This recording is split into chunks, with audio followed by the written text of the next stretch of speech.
welcome back to my kitchen. Today I'm going to share with you some awesome recipes using refried beans. This first recipe is probably the most popular recipe I've ever made here on my channel, and I keep remaking it in different ways. I think today's is the best that I'm absolutely ever going to make this. I'm super excited to share this with you because it's gonna be perfect for your summer meals, for your summer barbecues, and I'm gonna give you a lot of different ways how to make this 2-ingredient amazing dish that you're gonna want on repeat all summer long. Before we get started, give this video a huge thumbs up. Make sure you're subscribed. Let's get into the recipes.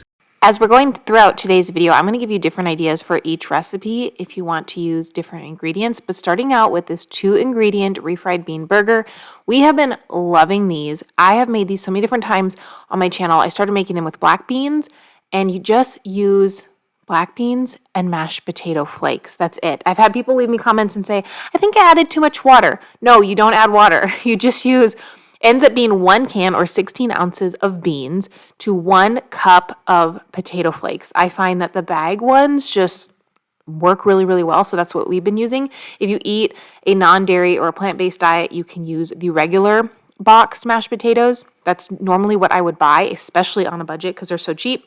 But these were on sale for like 50 cents a bag the last time I bought them at Winco, and I was like, you know what, this is the perfect amount to throw with a can, or in my case here, a bag of refried beans, which ends up being 16 ounces.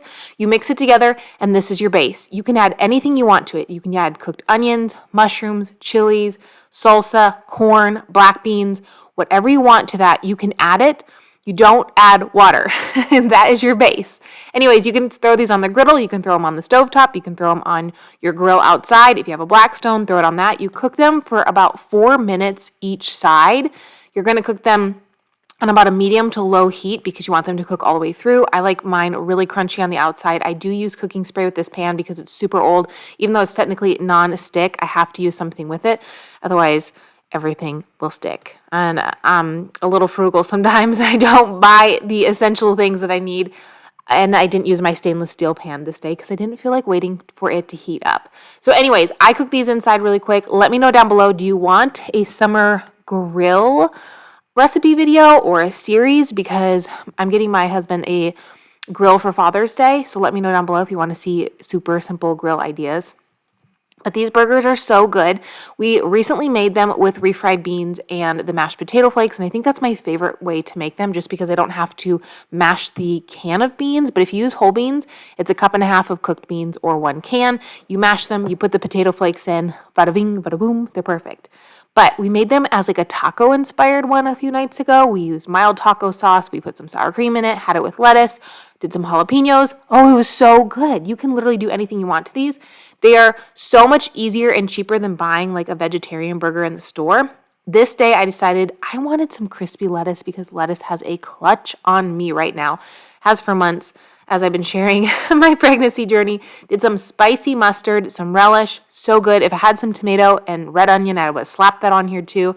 No, I'm not doing low carb. I just really wanted that crunchiness of the lettuce. It tastes really good on a burger, really good in a tortilla if you want to make this into like a crunch wrap. I mean, there's a bunch of different ways you can make this, but let's make this a little bit prettier here and then show it off. 2 ingredients.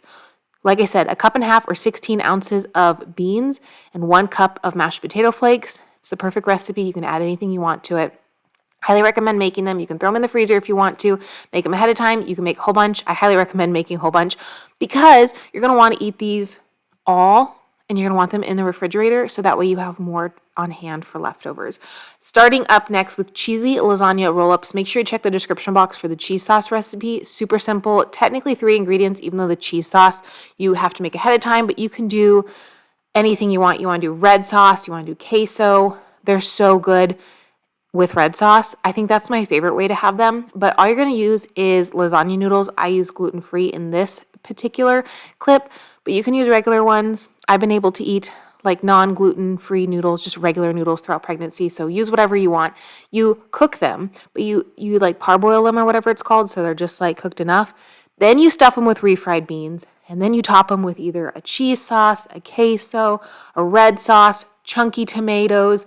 Oh my word. Again, something you can really mix up if you want to add different elements in here. We've done these with black beans and corn and tomatoes.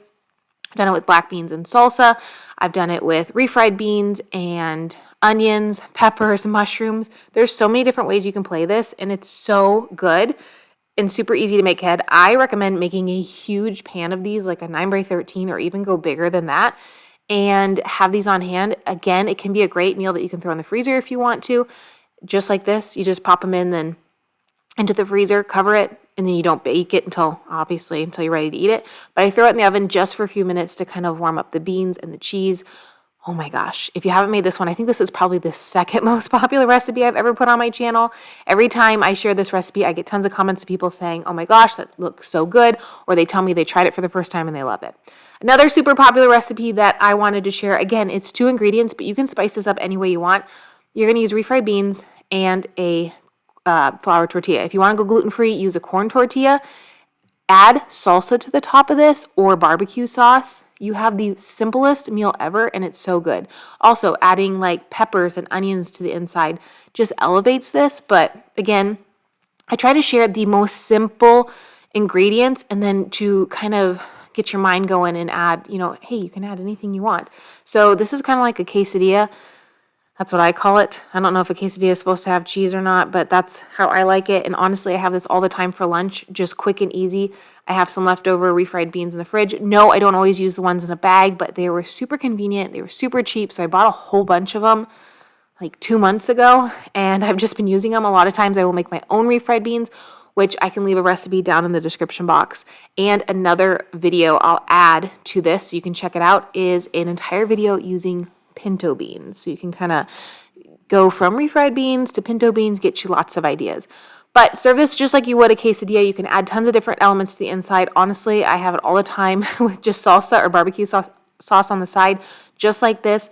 It's so delicious. Never count out the most simple meals that take 2 seconds to make, have a couple ingredients.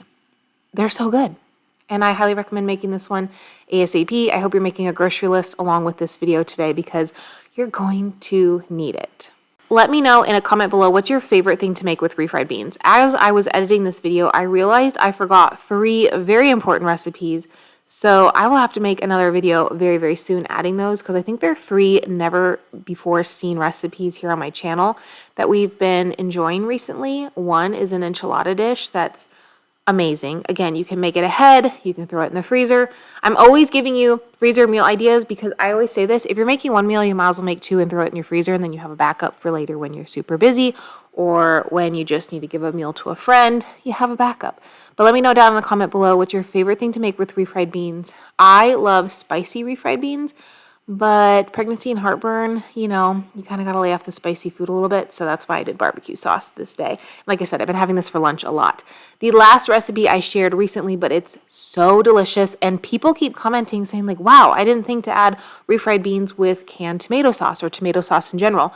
It makes the thickest, most delicious pasta. And no, you don't really notice the refried beans. It gives the tomato sauce such a creamy thickness, and it adds nice elements of protein.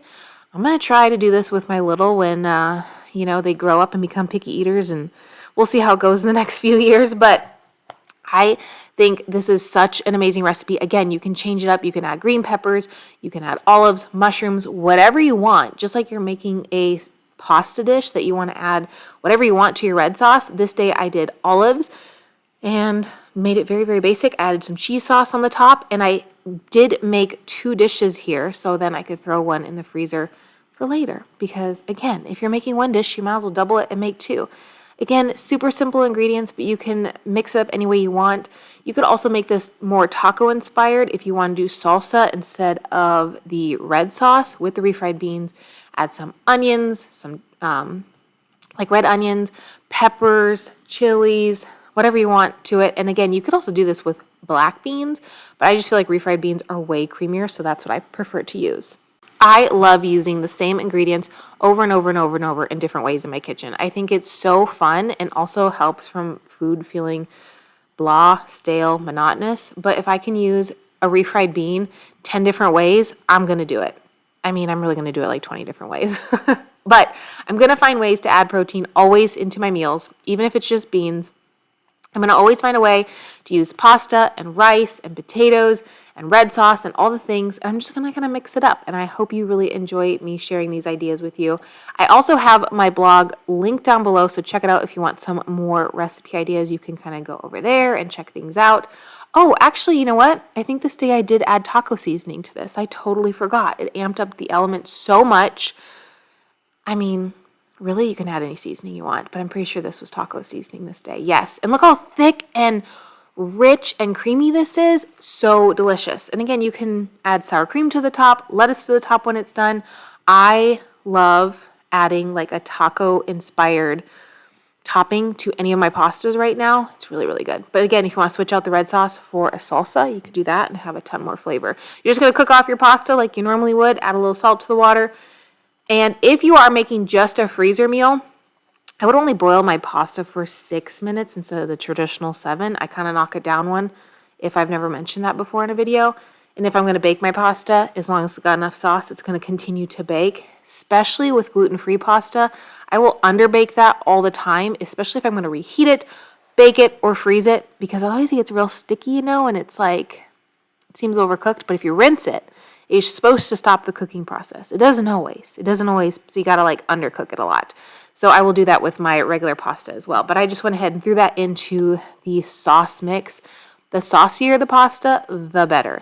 Went ahead, made 2 pans of this, like I said, topped it with some cheese, baked one in the oven, 350 degrees, I think for like 20-25 minutes. You can broil the top to make the cheese really crispy if you want to. It's really hard for me not to just eat out of the bowl when I am making these videos because it looks so delicious. And usually I'm making these things and it's going to be my lunch, so like I have to hold off when I'm making the videos. But I mean, hey, serve this with some garlic bread. Ooh, it's so good.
thankful that you tuned in for today's video. I hope you really enjoyed it, and I'll see you on Sunday in a new budget.